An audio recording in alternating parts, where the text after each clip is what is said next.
Welcome back to the Floyd Memorial Library podcast, where you'll find information on what's going on the North Fork of Long Island.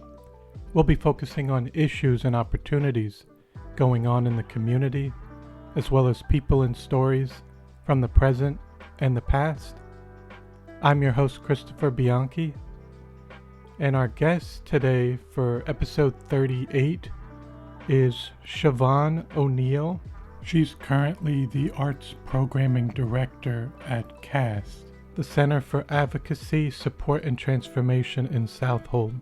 And we talked to her about her time growing up in Kansas as a child and her interest early on in theater and how she moved to the Northeast for school and then got involved in the theater scene in New York City. We also talk about how she came out onto the North Fork and got involved in the arts out here. So I hope you enjoy episode 38 with Siobhan O'Neill. This episode was recorded February 15th, 2024. Thank you for coming in today to come on the Floyd Memorial Library podcast. My pleasure. Happy to be here. So just to start off, where you were born and raised first? Well, my name is Siobhan O'Neill. That's Siobhan. I was born in Dublin. So you can't get more Irish than Siobhan O'Neill. I was born in Dublin. I then moved to Hong Kong, moved back to Dublin, and then I moved to Lawrence, Kansas. So Kind of a weird journey, but it really... I don't know. I loved it. It's living in Kansas was so grounding. I feel very, that I just sort of can do the high-low because I went to public school. I went to private school. I've kind of done it all and all the things, which fits in nicely to the North Fork because, right, there's a lot of difference in our populations. But I grew up in Lawrence, Kansas. Then I went to school in Boston. And then I lived in Maui for a couple of years. Because I could. And then I moved to New York, and I've been in New York ever since. And how many years were you in Ireland? I moved back when I was 7. I lived there for maybe 3 years. What were your parents doing because were they born and raised? No, my mom's from Michigan and my dad's from Connecticut. Okay. My parents met in Phnom Penh. My dad was in Saigon for 40 years. Wow. And then the Vietnam War happened, and that's why I moved back to Ireland.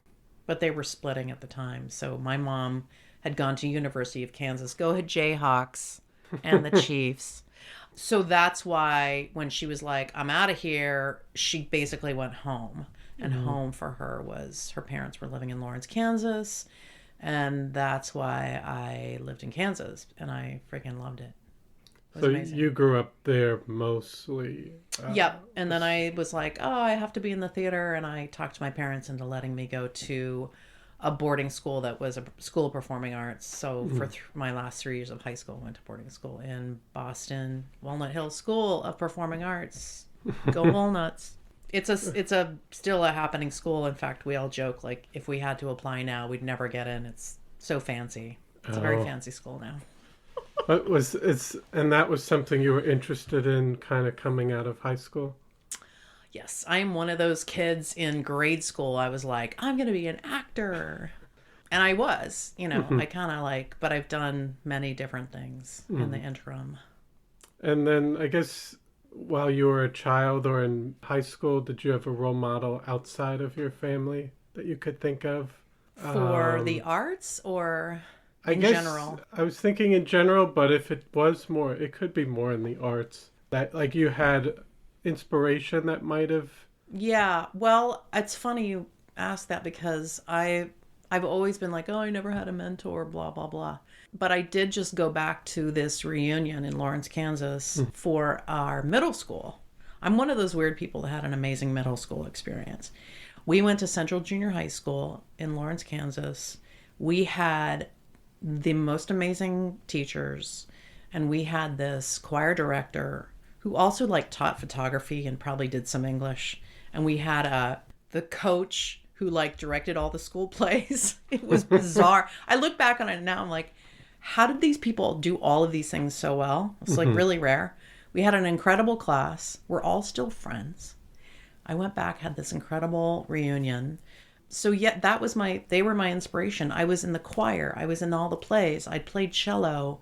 I was in school politics. And this school inspired so many of us and just taught us like discipline. Like we had choir at 7:30 in the morning and we were like 13 years old. Wow. That was a heavy lift when I looked back. But she was so amazing. Dr. Boyd, shout out to Dr. Boyd. She's still around. You know, it really taught us about dedication and showing up and never being late. And like she adored us. She loved us so hard. But she was like, if you were late, you were in trouble. If you talked during rehearsal, like she really started to teach us about like that discipline.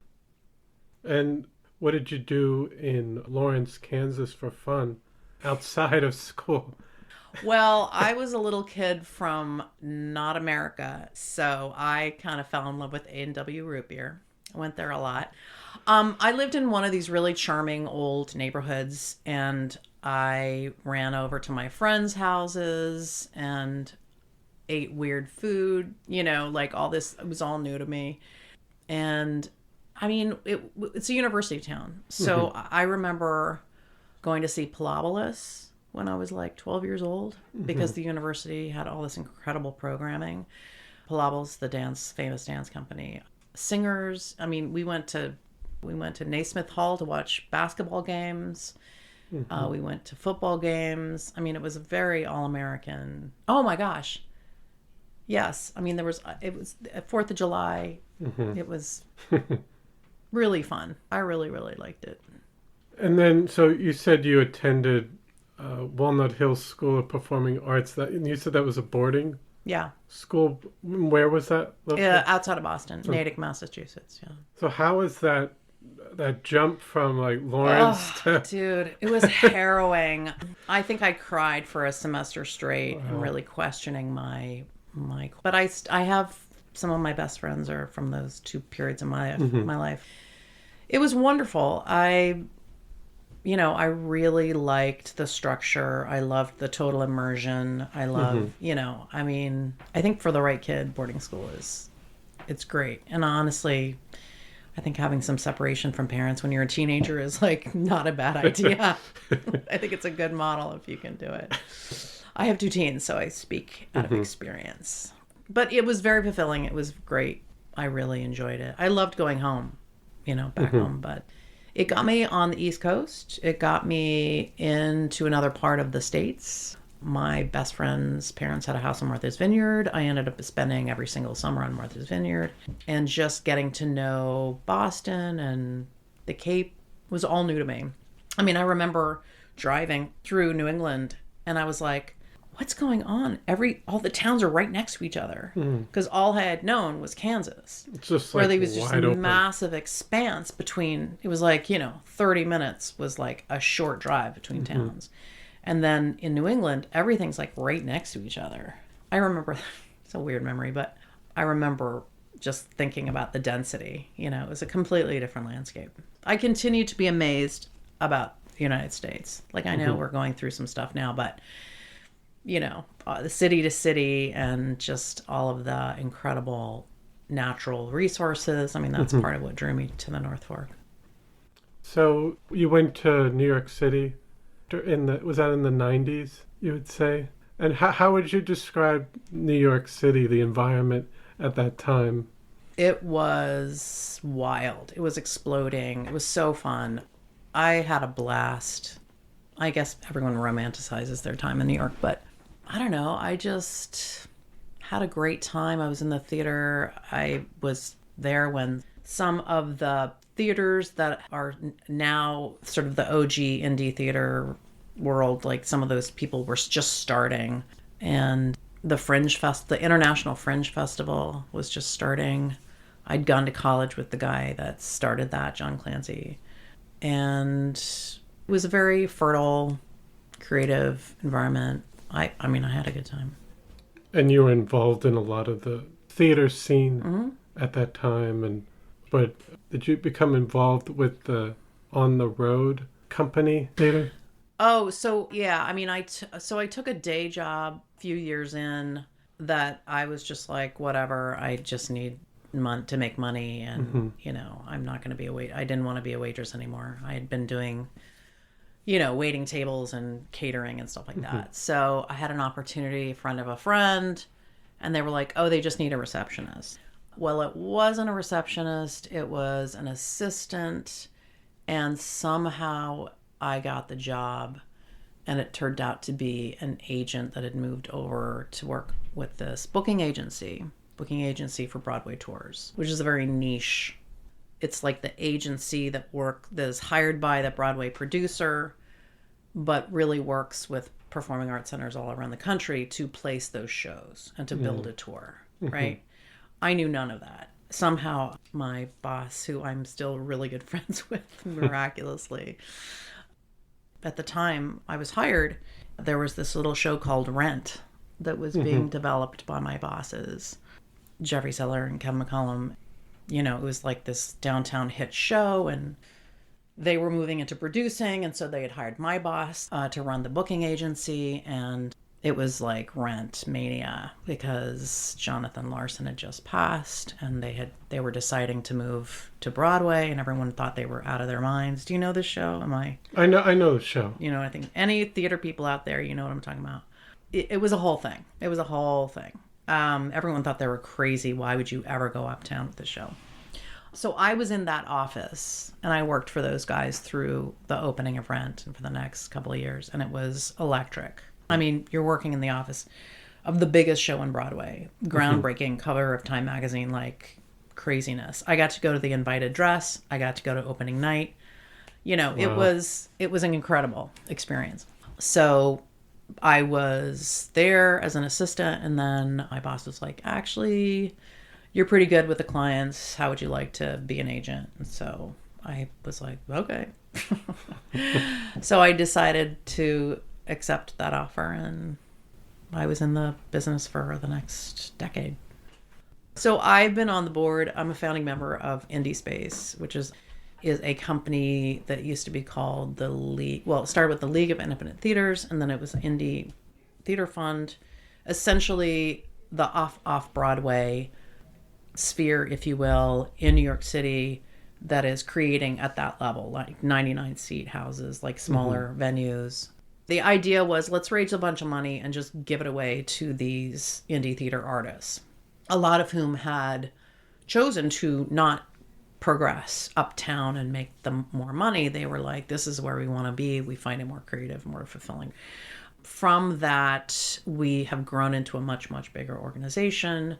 And not only are we supporting the indie theater community in a very holistic way with a lot more money and a lot more resources, and it's been kind of amazing to be part of that, but it's really shining a light on the whole sort of nonprofit paradigm and grant making and, applying for grants and getting grants. I mean, our mantra is sort of radical transparency and really easy access. We like to be able to my executive director loves to say, like, I want my application to be able to be filled out with someone on their phone in the bathroom on a break at their job.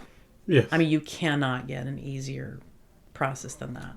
And we have these parties every year called the Big Give, and we just literally pull names out of a hat. That's our process for that particular grant.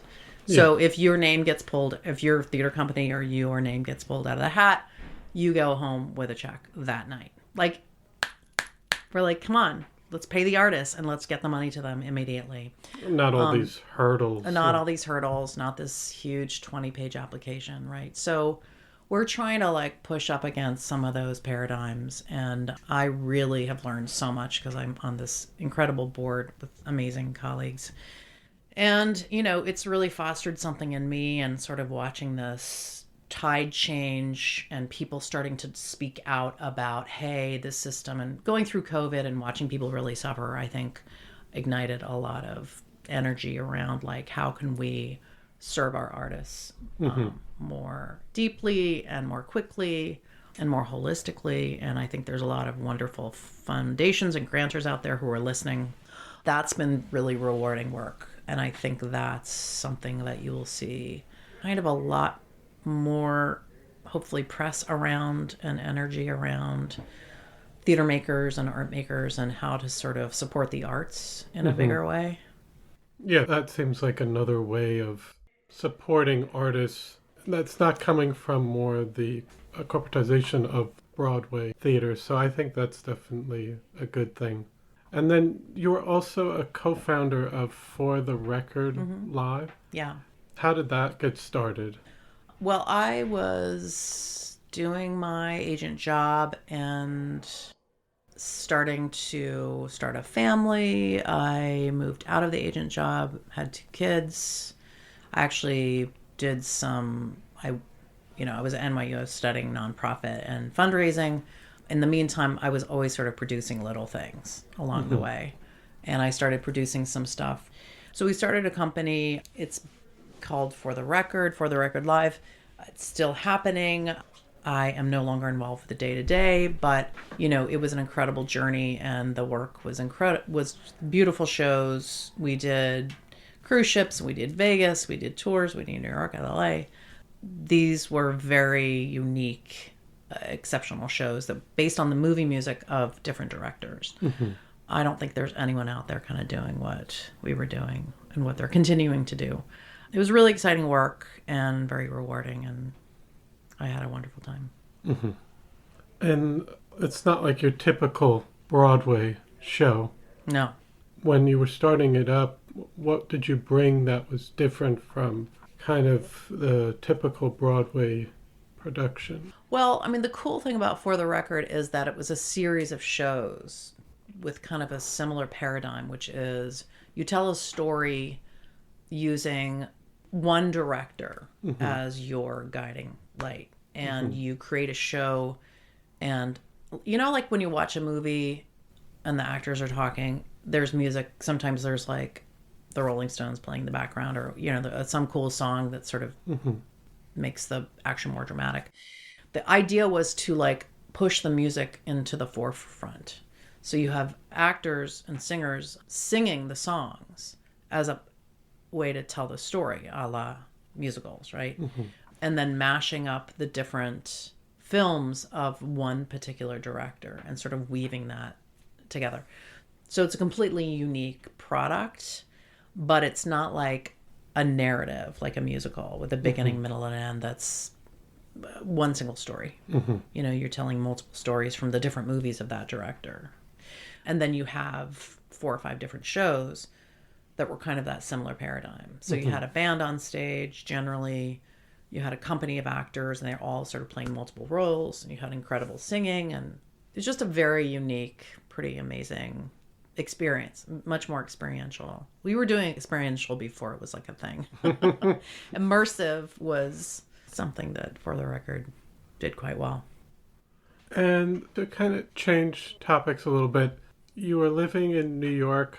Have you visited the North Fork at some point before that, or was that something you had come out to or visited? Well, I'd like to say that I discovered the North Fork because of Girls Weekend.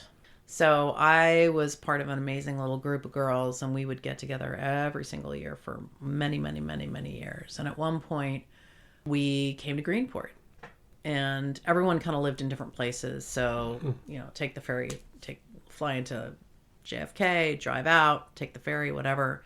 We were like, Greenport is the place. And we had 2 or 3 years that we sort of did weekends out here. And at the time, my husband and I were looking to buy a weekend house. And I remember I came home after one, weekend trip, and I was like, this is the spot. Because I had gone swimming, and it was Goose Creek. And I was like, dude, the water is insane. It's so beautiful. The tides are, I love how the tides are, it's very dramatic. And the beach and the bay, I was smitten. And so several girls' weekends later, years later, we were able to find a house in New Suffolk, and I've lived there off and on for like 12 years, I guess. Wow. Yeah. But it's still a part-time thing. Yeah. Like, I don't live out here full-time. Yeah. But, I think New Suffolk, okay, I didn't say that. Don't come to New Suffolk. No, the North Fork and New Suffolk in particular for me is extra, extra special. I have to say, like, my dad, who's no longer with us, but he was a world traveler. Legit everywhere in the world, several times over. He visited a handful of times, but when he first came to New Suffolk, he kind of turned to me and he was like, wow, I see why you're here. This is really special. For him to say that, having been everywhere as far as I'm concerned, meant a lot. And I really do see that through his eyes. I'm amazed every day at the nature and the skies and the sunset and the water. This is a very, very magical little nook over here. And even it's been able to keep its character, I think, more so than, say, the South Fork, where it's kind of lost some of its farm areas and its openness. Absolutely. That's why it's so charming. Do you think, because you said now you've been here about 12 years? Yeah. Has it, 13. Have you noticed any changes within that time? He says with a smile, knowing the answer. Oh, well, heck yes. But, yeah, listen, I live in Brooklyn. I get it. Gentrification. Progress for some is not progress for others. I totally understand. I feel like there's been a lot of positive rejuvenation out here. I understand that more population density has issues on the infrastructure and traffic and all those important things, and just like stress on all of the resources. But I think that there's good people out here making good things, cranking out amazing food and rejuvenating old houses and old buildings and creating something that wasn't there before. That's kind of what I see, but I'm not on the town council, so I can't speak to that stuff. What do you think? Do you think that there's more positive than negative, or? I think it's hard to find that balance, because with even like specifically Greenport, I think we've had, even post-COVID, more people coming in and fixing up houses where there might have been people living there, but then they might have sold it or they couldn't afford to stay out here. But yeah, I think it's just trying to find that balance where you have people that have the money to renovate it, but then also try not to lose the people that have been here. But I think it's kind of a hard thing to balance. And it's not just the North Fork. I think it's all over the country. Right. So right, the affordability, the middle class, being able to kind of like buy a home, right, all of that stuff is way out of balance. Yeah. Absolutely. Yeah.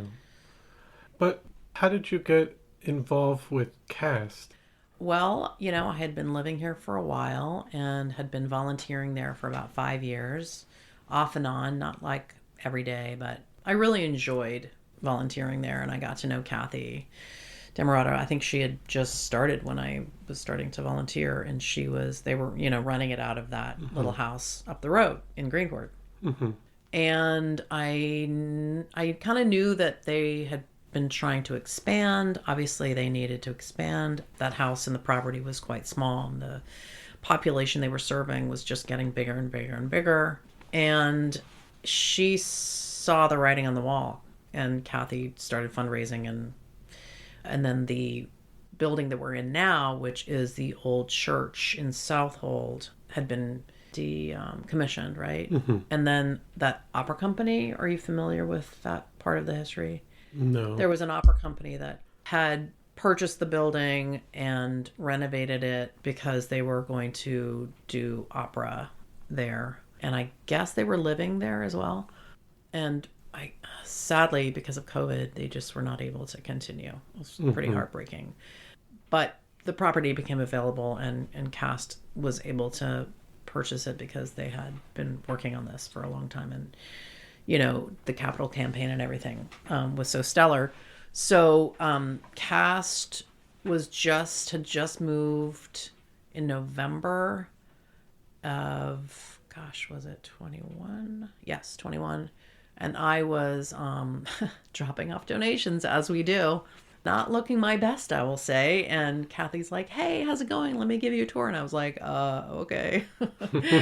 So we walked around and she said, oh, we have this theater. There's, part of this building upstairs. They put a stage and there's pews, and we got a grant and we're looking to hire someone who can do programming to get some arts in here. And I was like, I happen to be looking for a job.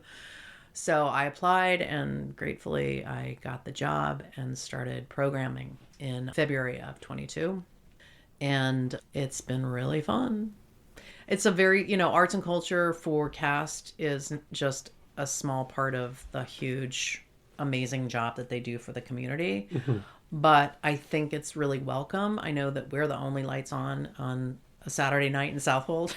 In terms of entertainment and events. Yeah, we do 2 or 3 events for arts and culture. I mean, we do tons of events in all realms, but for, in performing arts, we have a comedy series, which is very popular, and we bring in really top-notch talent, that's nationally known, not just sort of local. We do dance, we do classical music, we do theater, and it's all free because of this grant that was secured. So we just don't charge tickets. I've just never worked for an organization that didn't charge tickets. It's really fun. It's kind of amazing to bring in artists and pay them what they want and have no barrier for entry. Yes. So our goal is always to market and do outreach to our client base, as well as, all of the North Fork. We have a very big Spanish speaking population in our client base. And so I'm really happy with the amount of bilingual programming that we've done, or sort of Latinx forward. I've been drawing on my board members in the city, in the indie space, to get a lot of the talent that's come out. So we've had just a wonderful couple of years of really, really talented artists coming out. I had this one organization that came out they arrived at the 12:03 and got on the 3:03 train. They were in and out, and it worked, and they did a matinee. It was fantastic. No, that's good that you can bring people from the city and bring them out here. And like you said, with the grant, that's a huge thing. And you have experience in the arts with knowing what might be good out here. And have you seen a support or increase in people coming to events, or people commenting, saying there's more stuff to do? Oh gosh, yeah, it's very welcome. I mean, there is kind of a dearth of entertainment out here, especially free. But I think it's just a matter of people knowing that we're here, right? We have basically a venue in Southold. You need to know about it. And it's a beautiful old converted church. It's a gorgeous room, great sound. And we just completely renovated the space with a new stage, new curtains, new sound system, new lighting system. So much more professional environment, and just really welcoming for audiences, but also artists love it because they love coming out here. But, yes, we are building our audience base, but it's just like any theater or any business for that matter. You kind of have to build your audience and build awareness, and that's happening. But people seem really delighted. I mean, people have been incredibly kind in reaching out and say, that was an amazing show, or what a beautiful artist, or I'm so grateful you guys are here doing what you're doing. And we do a ton of family programming. The parents love it. In fact, plug for, I don't know when you're doing this, but we're doing, in 2 days, we have Winterfest. Okay. And so, for example, Winterfest is a town-wide event for Southold, right? We're one of the few indoor venues, so people can come in and warm up and have hot chocolate or coffee or whatever. But we, as a part of our day-long programming, along with some fabulous food with the North Fork Culinary Program, I'm bringing in a 2-time Grammy Award-winning artist and her band for the morning show, the kids band, with Brady Reimer. He's helping us book some of that. So, just like really top quality kids band, kids music, really looking forward to that. And then we're bringing in a steel pan band, sort of like Caribbean vibes, for the afternoon program. So, just unusual, like just different things. We had a all Latin band last year. We did a kids show completely bilingual, like literally every line. She said it in Spanish and English. We've had coffee nights with, like, we had a storyteller from the Shinnecock Nation. I mean, I think we've worked really, really hard to have a lot of diversity in gender and, origin, like where people are coming from. And that's been very rewarding, to be like, hey, we're going to really work hard to get a diverse lineup. And likewise, I'm very happy with the audiences. We have had so many fabulous audiences that are like completely mixed, age, gender, ethnicity, just all having a great time, which is always really nice to see. Definitely. Yeah. But did you have any other events maybe, because I don't know how far you have it booked. Oh, yes, Chris. Like maybe for I can pitch them all. April or May or... Oh, no, absolutely. So we're bringing back this organization out of the city called Calpulli Mexican Dance Company.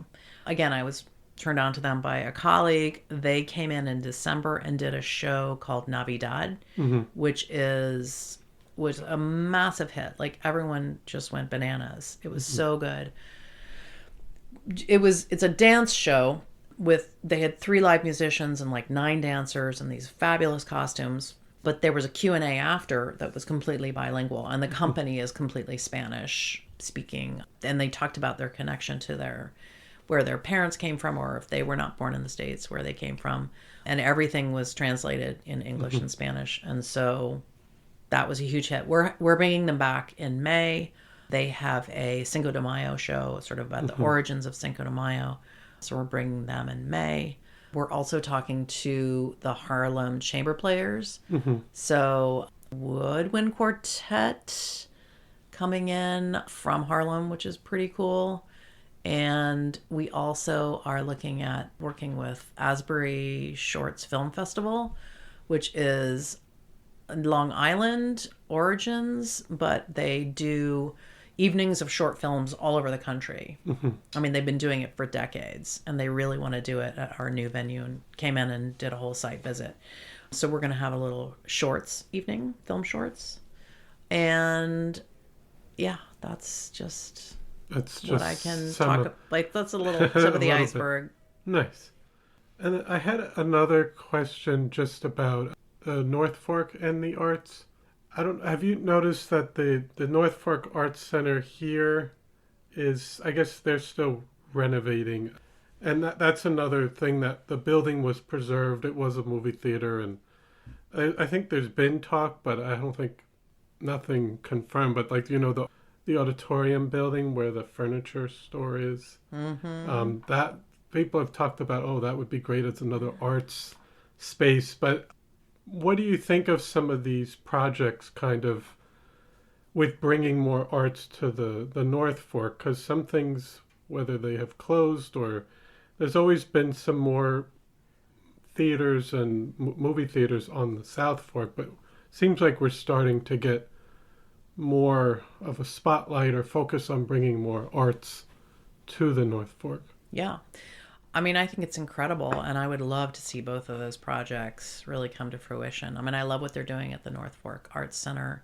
We're excited at CAST. We've been talking about reaching out and sort of getting to know. I mean, I think as they grow and as we grow, we can all start to work together and talk together and sort of sow the seeds of like a broader arts community in the North Fork. And oh my God, is it the Grandin building or it's the Golden. Oh, Golden. The Golden.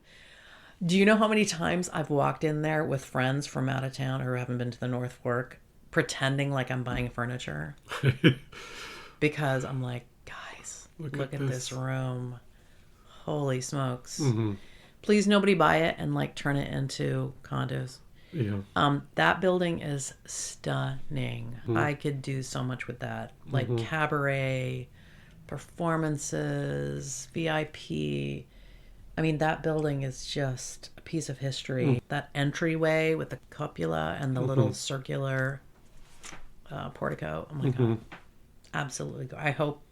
I would love, I mean, For something like that. I've heard that there's like tons and tons and tons of people who have thought the same thing. So, it would be great to make that. I don't know. Maybe you know more than I do. We can talk after. Who should I call? I want to be in on that one. But yeah, I think that it's really cool what's going on, and there's a lot of energy and a lot of collaboration. We did this really cool project with a new arts company called North Fork Contemporary, and they're like visual arts focused. And they came to us and they said, hey, what are you doing with all the pews that you took out? And we were like, they're sitting in a pod in the back parking lot. And they said, well, how about we do a contest, an auction or whatever, and get the pews revitalized by artists. Long story short, we're halfway through the process. Proposals were shown and winners picked, and we had this curator from MoMA there. My gosh, it was incredible. Wow. And then the pews went out to the artists, and they are working on them now. So the pews will come back and be auctioned off and maybe be out in the North Fork. You'll see them in a field or a parking lot or whatever.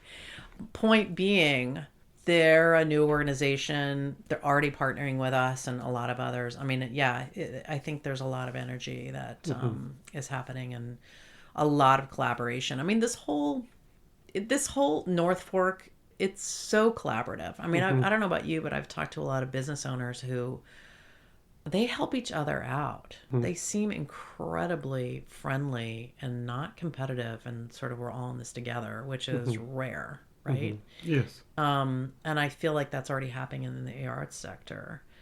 I think it's the size of the community and the North Fork. I think people are willing to work together, and it's not too big to where you can still connect with people and try to make stuff happen in the community or collaborate on events in the future. Yeah, I mean, I don't know. I mean, I feel like there's the energy out here is like, if you think of an idea and you really, really want to do it, you'll figure out a way, and people will support you. They'll be like, hey, that's a great idea. How can I help? I mean, that is definitely what's happening out here, which is really, really exciting. And I mean, that's for the arts, but it's also for small businesses. It's also for like the communities that casts serve, and trying to get that awareness, like, hey, people need this, or we need more money for that, or,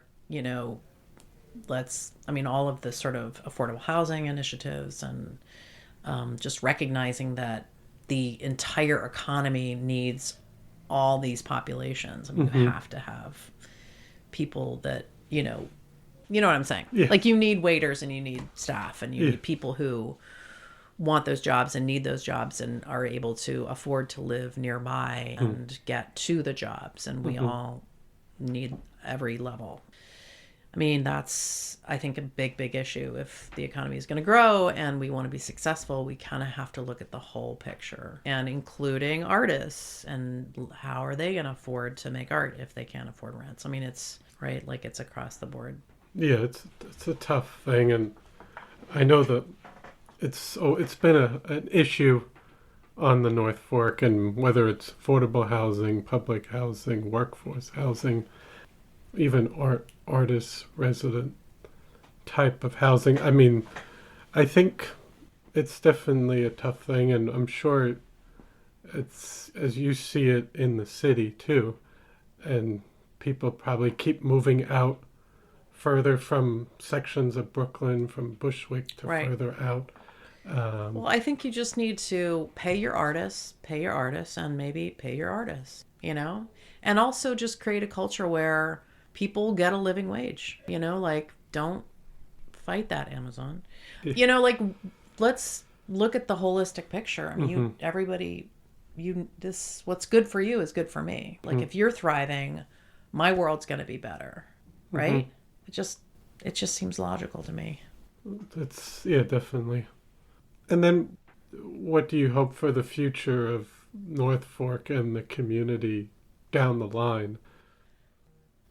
I would love for this part of the world to be a leader in how to support each other and how to create a holistic community, and how, the left and the right and whoever you support, but let's recognize our neighbor. Let's recognize arts as being important. Let's recognize in a economic paradigm that everyone's important, and that people start to really, I guess it's already here is what I'm saying. Like, people helping people, not being super competitive, feeling like there's enough for everybody.